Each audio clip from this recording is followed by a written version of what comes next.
അമ്മിണിക്കുട്ടി ഞങ്ങളുടെ കൂടെ കൂടിയിട്ടുണ്ട് കേട്ടോ. ഇന്നൊരു പുതിയ ഹെയർ സ്റ്റൈലാണ് ചെയ്തത്. നമുക്ക് അർഷയുടെ wedding and reception make over ലുക്കിലേക്ക് പോകാം. ഞാൻ ഗായത്രി നായർ, അമ്മ അംബിക രമേശ് കൂടെ ഉണ്ട്. ഒരു സ്വീറ്റ് വീഡിയോ അല്ല അമ്മിനി, സ്വീറ്റ് വീഡിയോ. അർഷയുടെ മേക്ക് ഓവറിലില്ലേ, കല്യാണ തലേന്ന് നമ്മൾ ജസ്റ്റ് അർഷയുടെ ഹെയർ തന്നെ അതേപടി, അതായത് എക്സ്റ്റൻഷൻ ഒന്നും യൂസ് ചെയ്യാതെ ചെയ്യാനായിരുന്നു പ്ലാൻ. അമ്മിണിക്കുട്ടി ഞങ്ങളുടെ കൂടെ കൂടിയിട്ടുണ്ട് കേട്ടോ. പുതിയ സ്കൂൾ വെക്കേഷൻ ആയതുകൊണ്ട് ഇപ്പം പറയണ്ട, എല്ലാ മേക്കപ്പും അവളും കൂടെ നിന്നിട്ടാണ് ഞങ്ങളുടെ ഫുൾ മേക്കപ്പിനും ഉണ്ടാവും ആഴ്ചട്ടി. ഇപ്പൊ നമുക്ക് ഓരോ ഡ്രസ്സിനനുസരിച്ചിട്ട് ഓരോ ഇതിടണം എന്നുണ്ടെങ്കിൽ ഇങ്ങനത്തെ ബിന്ദി ബുക്സ് എന്ന് പറഞ്ഞ മാർക്കറ്റിൽ അവൈലബിൾ ആണ്. അത് പല കളറില് പല സൈസിലും നമുക്ക് ഈ ബുക്സ് അവൈലബിൾ ആണ്. അതിൽ ഡിസൈൻ ചിലതിൽ പ്ലെയിന്, ചിലതിൽ ഇങ്ങനെ മൾട്ടി കളേഴ്സ് ആയിട്ട് ആമസോണിൽ മേടിക്കാൻ കിട്ടും. അത് വന്നിട്ട് ബിന്ദി ബുക്ക് എന്ന് പറഞ്ഞ് സെർച്ച് ചെയ്താൽ മതി, കിട്ടും. ഇത് നല്ല യൂസ്ഫുൾ സാധനം. ഇത് തന്നെ ഞങ്ങൾ ബ്രൈറ്റിനെ യൂസ് ചെയ്യുന്നത്. ഇപ്പൊ ഇത് കണ്ടോ, ഒരു പർപ്പിൾ കളറിലെ പൊട്ടുപയോഗിച്ച് ഷോളിന്റെ സെറ്റിങ്ങും കൂടെ കഴിഞ്ഞു കഴിഞ്ഞാൽ നമുക്ക് ഹെയർ സ്റ്റൈലിലേക്ക് പോവാം. ഞാൻ പറഞ്ഞില്ലേ, ഹെയർ സ്റ്റൈൽ ആളുടെ സ്വന്തം ഹെയർ തന്നെ വെച്ച് ജസ്റ്റ് ഒന്ന് നല്ല രീതിക്ക് അയൺ ചെയ്തു. മെലിഞ്ഞ കഴുത്തുള്ള ആൾക്കാരില്ലേ, എപ്പോഴും കുറച്ച് വൈഡ് ആയിട്ട് ബ്ലൗസ് തയ്ച്ചിട്ട് ഇങ്ങനെ നല്ല ഹെവി ജ്വല്ലറി കൊടുത്താൽ നല്ല ഭംഗിയായിരിക്കും. മെലിഞ്ഞ കഴുത്തുള്ളവർക്ക് തിന്നായിട്ടുള്ളത് ഇടുമ്പോൾ ഒന്നും ഇട്ടിട്ടില്ലാത്തൊരു ഫീലാണ്. എന്നാൽ ഇത് ബ്രോഡാണ്, വലുതാണെങ്കിലും ഭയങ്കര ഒരു എലിഗൻ ലുക്ക് കിട്ടും. ഹെയർ സ്റ്റൈൽ വളരെ സിമ്പിൾ ആണ്, നല്ലൊരു ട്രഡീഷണൽ ടച്ചും ഉണ്ട്, എന്നും ഒരു ട്രെൻഡി. അപ്പം വേണമെങ്കിൽ നമുക്കൊരു ഫ്യൂഷൻ സ്റ്റൈൽ എന്ന് പറയാം അല്ലേ.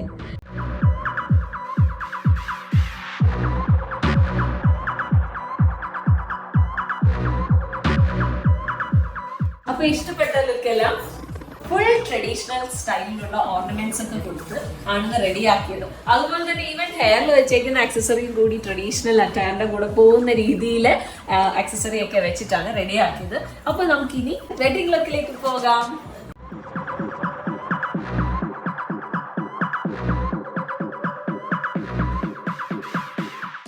നമുക്ക് അർഷയുടെ വെഡിങ് ലുക്കിലേക്ക് പോകാം.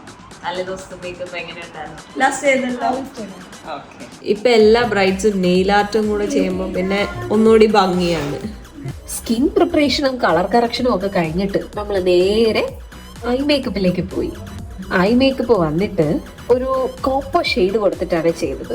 പിങ്ക് ഷെയ്ഡിലെ ഒരു ഡ്രസ്സാണ്, എന്നാലും എന്തോ കോപ്പർ ഷെയ്ഡ് കൊടുത്ത് നല്ല വാലിട്ട്, അതും നല്ല എന്താ പറയാ, നല്ല മാനിരീന്ന് തോന്നുന്ന രീതിയിൽ വാലാണ്. ഇതിനെല്ലാം ശേഷം നമ്മൾ ഹെയർ സ്റ്റൈൽ, ഇന്നൊരു പുതിയ ഹെയർ സ്റ്റൈലാണ് ചെയ്തത്. അതായത് ഡബിൾ ട്വിസ്റ്റ് ചെയ്തിട്ട് അതിൽ ഫുള്ളിങ്ങനെ നമ്മൾ സ്ട്രാൻഡ് പോലെ കൊടുത്തു. ആൾക്കത് നന്നായിട്ട് ചേരുന്നുണ്ടായിരുന്നു. അത് മാത്രമല്ല, അതിൽ ഞങ്ങൾ സെന്റർ പാർട്ടീഷൻ ഹെയർ സ്റ്റൈൽ കൂടിയാണ് ചെയ്തത്. അപ്പൊ ഫേസ് നല്ല ചന്തിയായിട്ട് തോന്നുകയും ചെയ്തു. ഇത് കണ്ടോ, ആ ഡബിൾ സ്ട്രാൻഡ്, അതായത് ആളുടെ മുഖം പ്ലംപി ആയിട്ട് തോന്നുകയും ചെയ്യും. ട്രെൻഡിയാണ്. സാരി ഉടുത്തിട്ട് വന്നപ്പോൾ ഞങ്ങൾക്ക് തോന്നിയ പോലെ ഒരു ഫീൽ നിങ്ങൾക്ക് തോന്നിയോന്നറിയില്ല. ഭയങ്കര ഒരു ഫോർമൽ ഒരു ലുക്കായിട്ട് ആണ് എനിക്ക് ഫീൽ ചെയ്തത്.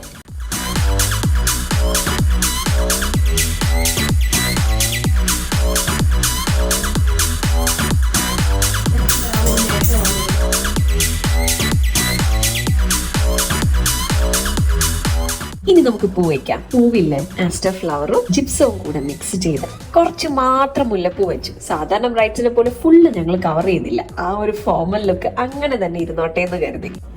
ഈ ഓർണമെന്റ്സിന് മാച്ച് ആവുന്ന രീതിയിൽ തന്നെ നമ്മൾ നെറ്റിച്ചുട്ടി സെറ്റ് ചെയ്തു. അതായത് ഒരു എന്താ പറയാ, ആന്റിക് ടച്ച് ഉള്ള നെറ്റിച്ചുട്ടി തന്നെ സെറ്റ് ചെയ്യുകയാണ് ചെയ്തത്. പൊതുവെ ഇങ്ങനെ ഉണ്ടായിരുന്നു. ഓക്കെ, ബ്ലൗസിന്റെ ഡിസൈൻ കാണാൻ വേണ്ടിയിട്ട് നമ്മൾ പുട്ടപ്പ് ചെയ്യാമെന്നൊക്കെ പ്ലാൻ ചെയ്തതാണ്. പക്ഷെ സാരി ഉടുത്തിട്ട് ഹെയർ സ്റ്റൈൽ കഴിഞ്ഞിട്ടാണ് നമ്മൾ സാരി ഉടുത്തത്. സാരി ഉടുത്ത് വന്നപ്പോൾ ഭയങ്കര ഒരു ക്ലാസി, ഒരു ഫോർമൽ എന്ന് വേണമെങ്കിൽ പറയാം, ഒരു ഫോർമൽ ലുക്ക് പോലെയൊക്കെ തോന്നി. കാര്യം ഈ സാരിയിലൊന്നും വേറൊന്നും പ്രിന്റ് ഇല്ല, ചെറിയൊരു border and that too with the same colour. അതെല്ലാം കൂടെ വന്നപ്പോൾ അങ്ങനെ ഒരു ലുക്ക് തോന്നിയപ്പോൾ ഒത്തിരി പൂവൊന്നും വെക്കാതെ അതിൻ്റെതായ ഒരു ക്ലാസി ലുക്ക് കിട്ടുന്ന രീതിയിൽ തന്നെ ചെയ്യാന്ന് വെച്ച് നിങ്ങൾ കമന്റ് ചെയ്യാൻ മറക്കരുത്. All your comments are very, very valuable. So until the next video, bye from Team Kalma Beauty Lounge and good day to all my viewers.